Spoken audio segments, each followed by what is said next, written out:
Hello, good morning, student. So today we are going to start our first chapter of Geography Grade 6, the Earth in the Solar System.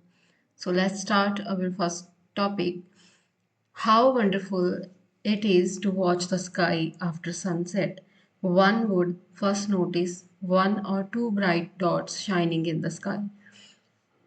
वो शाम का नज़ारा जो evening का time होता है वो बहुत ही वंडरफुल होता है जब आप देखते हो कि बहुत सारे जो स्टार्स हैं फर्स्टली तो एक दो स्टार्स स्टार्ट होते हैं सनसेट के बाद में क्या होता है कि एज सुन एज थोड़े थोड़े टाइम बाद वो इंक्रीजिंग होने शुरू करते हैं soon you would see the numbers increasing तो वो इंक्रीज हो जाते हैं और you can not count them any more तो आप उनको काउंट नहीं कर सकते क्योंकि वो काउंटलेस हो जाते हैं बहुत ज़्यादा हो जाते हैं the whole sky is filled with the tiny shining objects तो पूरा का पूरा जो आपका होल स्काई है सारा स्काई है आपका आसमान है वो सारा ही भर जाता है छोटे छोटे some are bright and others are dim कुछ ब्राइट होते हैं बहुत चमकीले होते हैं कुछ बहुत लाइट होते हैं कम शाइनिंग देते हैं टिमटिमाते कम है it seems as if the sky is studded with diamonds तो हम उन्हें कंपेयर करते हैं कि लाइक आसमान में डायमंड्स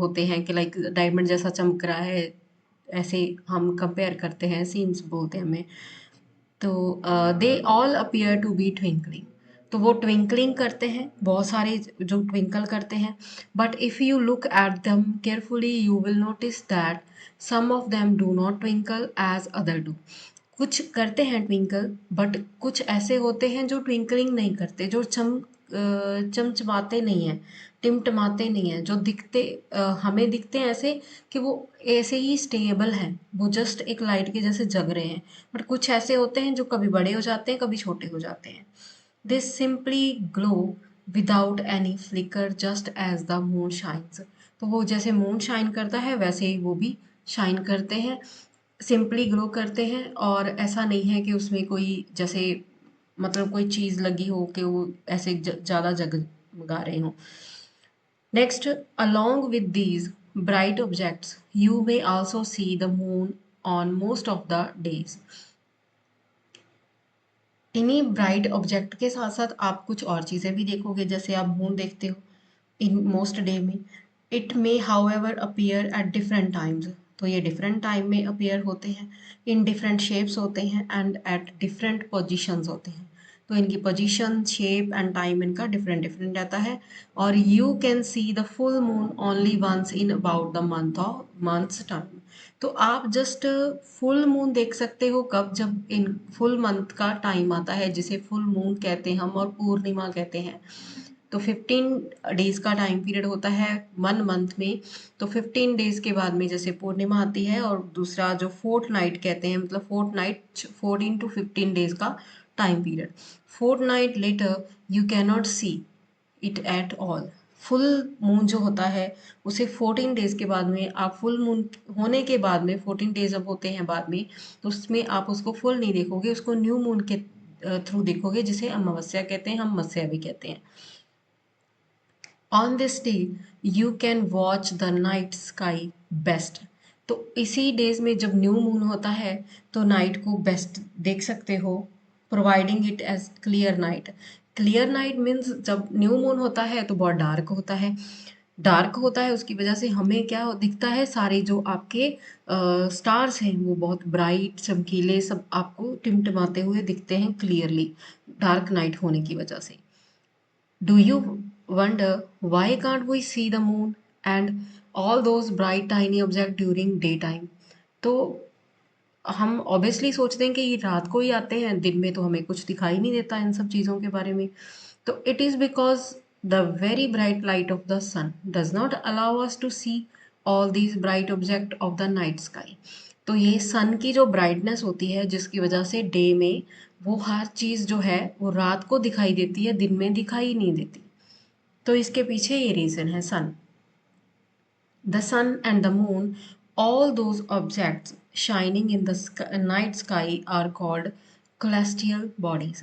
तो जो आपका सन है मून है और जो भी आपके और शाइनिंग नाइट्स में शाइन कर रही हैं चीज़ें वो आपकी क्या है, celestial bodies है।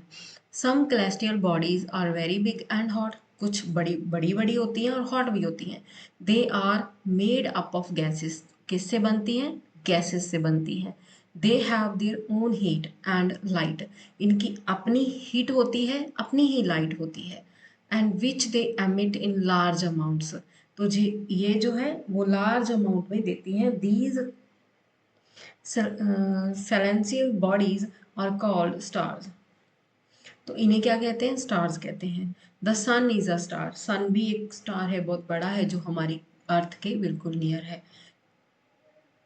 Countless twinkling stars in the night sky are similar to the sun, तो जो काउंटलेस ट्विंकल कर रहे, जगमगा रहे स्टार्स होते हैं, वो हमारे नाइट स्काई में, रात का जो स्काई होता है उसमें सन के जैसे सिमिलर ही लगते हैं। But we do not feel their heat, हम उनकी हीट और लाइट को फील नहीं कर पाते। लाइट जो है बहुत थोड़ी होती है, क्यों, क्योंकि बहुत दूर है ये। And they look so tiny, छोटे छोटे दिखते हैं, क्यों दिखते हैं, क्योंकि दूर हैं, because they are very very far from us, तो हमसे क्या है, बहुत ज़्यादा दूर दिखाई देते हैं। दूर होते हैं इसीलिए छोटे दिखाई देते हैं, टाइनी दिखाई देते हैं, और उनकी कोई हीट भी नहीं पहुंचती हमारे तक, हमें नहीं फील होती, जो सन के थ्रू हमें मिलती है। So next you can see the picture also.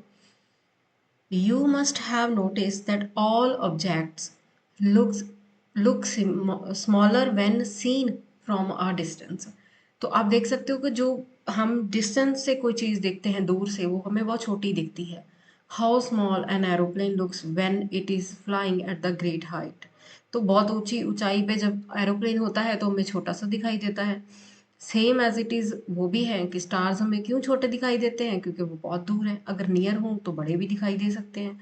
While watching the night sky you may notice various patterns formed by different groups of stars, तो जब नाइट में आप स्काई को देखते हो तो उस टाइम में आपको बहुत सारे पैटर्न्स मिलेंगे, स्काई में ग्रुप्स बने हुए मिलेंगे, जिन्हें हम क्या कहते हैं, these are called constellations.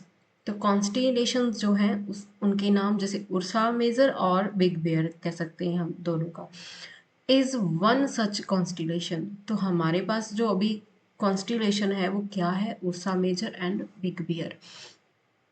One of the most easily recognizable constellation is the Saptarishi, तो इसे क्या कहते हैं, सप्तऋषि भी कहते हैं। सप्तऋषि मीन्स 7 स्टार्स से जो मिलके बनता है। It is a group of 7 star that forms a part of Ursa Major constellation, तो ये उर्सा मेजर कॉन्स्टिलेशन में होता है। Ask someone elder in your family और neighbourhood to show you more stars, planet and constellation in the sky, तो they will explain you कि ये क्या है, कहाँ जो एक ग्रुप है स्टार्स का बना हुआ, उसको वो अच्छे से आपको एक्सप्लेन कर देंगे इसको हम क्या कहते हैं। हर किसी की अपनी अपनी लैंग्वेज है, अपनी अपनी लैंग्वेज के बिहाफ पे हर कोई इसे डिफरेंट डिफरेंट तरीके से सोच सकता है कि किसी के एरिया में उस चीज़ को पुराने तरीके से कुछ कहते हैं। जैसे हमारे यहाँ पे मंजी कुत्ता पहरेदार चोर कहते हैं, तो उसे हमें याद करना बहुत इजी हो जाता था कि पेरेंट्स दिखाते थे, हमें अच्छा भी लगता था छोटे होने के टाइम पे। तो सेम एज इट इज़ कि आपको भी कोई दिखाता होगा, आपको भी पेरेंट्स बोलते होंगे ऐसी सब चीज़ें, तो जिसे हम क्या कहते हैं, सप्तऋषि, जो 4 एक साथ में तारे हैं और पीछे उनकी पूंछ जैसी बनी हुई है। It's a group of 7 stars. तो नेक्स्ट है आपका, in ancient time people use to determine directions during the night with the help of stars. इन्हीं स्टार्स की हेल्प की वजह से वो जो अपनी डायरेक्शंस थी वो देखते थे कि कहाँ कौन सी डायरेक्शन है, क्या अभी सुबह हो चुकी है, इवनिंग है, दोपहर है, नाइट है, जो स्टार्स है उनकी वजह से, या मून या सन, इन सब चीज़ों की वजह से वो अपनी जो सुबह से लेके शाम तक का काम करते थे, या उनको पता था कि ये रात हो चुकी है, तो इनके अकॉर्डिंग ही वो चलते थे, क्योंकि उस टाइम पे उनके पास कोई क्लॉक्स वगैरह नहीं थे। The north star indicate the north direction, अगर नॉर्थ स्टार जो है वो नॉर्थ डायरेक्शन में लाई करता है तो उससे हमें पता चलता है कि हमने, मतलब अभी हम जो नेविगेशन यूज़ करते हैं वो भी उसकी बदौलत ही है, पोल स्टार की वजह से। It is also called a pole star. It always remain in the same position in the sky, तो इसकी रिमेन वही सेम पोजीशन होती है, कभी चेंज नहीं होती। We can locate the position of the pole star with the help of the Saptarishi. सप्तऋषि की help से हम क्या कर सकते हैं, पोल स्टार की जो पोजीशन है उन्हें मेजर कर सकते हैं. Look at the figure 1.1. You will notice that if any imaginary line is drawn joining the pointer stars and extended further. आप नोटिस कर सकते हो कि एक इमेजिनरी लाइन लगा के जिसे ड्रॉ करके आप ज्वाइन कर सकते हो, पॉइंट दे सकते हो इसको फॉलो करने के लिए. It will point to the pole star. तो वो क्या करेगा, पोल स्टार को पॉइंट करेगा. I will show you in the picture. So ये जो नॉर्थ पोल है, टॉप में लाई कर रहा है नॉर्थ पोल, इसकी डायरेक्शन जो है आपके उर्सा मेजर जो दिखाया गया है यहाँ पे, और ये आपकी आँख के सीधी लाइन लगाई है इमेजिनरी लाइन. ये लाइन है नहीं, इमेजिनरी लाइन है कि इन दो स्टार की वजह से आप नॉर्थ डायरेक्शन वाले जो आपका पोल स्टार है उसको देख सकते हो वो कहाँ पे लाई करता है. Okay, so some celestial bodies do not have their own heat and light. कुछ ऐसी हैं जिनकी अपनी हीट और लाइट नहीं होती. They are lit by the light of the stars. जो स्टार की लाइट की वजह से जगती हैं, चमकती हैं, वो ऐसे. Such bodies are called a planets. तो प्लैनेट्स कहते हैं इन्हें. The word planet comes from the Greek word planetia which means wonders. तो ये ग्रीक का वर्ड है प्लैनेटाई. प्लैनेटाई तो इसी वर्ड से आया है, इसका मीनिंग है wonders. The earth on which we live is a planet. तो जिस पे हम रहते हैं वो भी एक प्लैनेट है. It gets all its heat. तो अपनी हीट कहाँ से लेता है, heat and light from the sun and which is our nearest star. तो सन क्या है, हमारा नियरेस्ट स्टार है, और हम इसी से, अर्थ जो है इसी से क्या लेता है, heat and sun. If we look at the earth from a great distance. अगर हम अर्थ से डिस्टेंस देखें, से द मून. मून के बारे में, it will appear to be shining just as the moon. तो मून के जैसे ही वो चमक रहा है स्टार भी, सॉरी सन भी. The moon that we see in the sky is a satellite. जो मून है वो हमारा सैटेलाइट है. It is a companion of earth and move around it. Earth का कंपेनियन भी है मून जो है, और अराउंड में चक्कर भी लगाता है, अराउंड में ही रहता है किसके, अर्थ के. लाइक अवर अर्थ. अर्थ जैसे हमारी अर्थ है, there are 8 other planets. Earth के जैसे और 8 प्लैनेट्स हैं that get heat and light from the sun. जो सारे ही क्या करते हैं, लाइट और हीट सन से ही लेते हैं. Some of them have their own their moons too. हमारे पास एक मून है जो हमारा नेचुरल सैटेलाइट है, बट उनके पास भी अपने अपने अपने हर प्लैनेट के पास मून्स हैं. और मून ऐसे नहीं है कि एक मून है या दो मून है. हर किसी प्लैनेट के अपने अपने डिफरेंट मून्स हैं. किसी के पास 88 भी हैं, ऐसे ज़्यादा और भी ज़्यादा मून्स हैं. तो next we will read in the next lecture.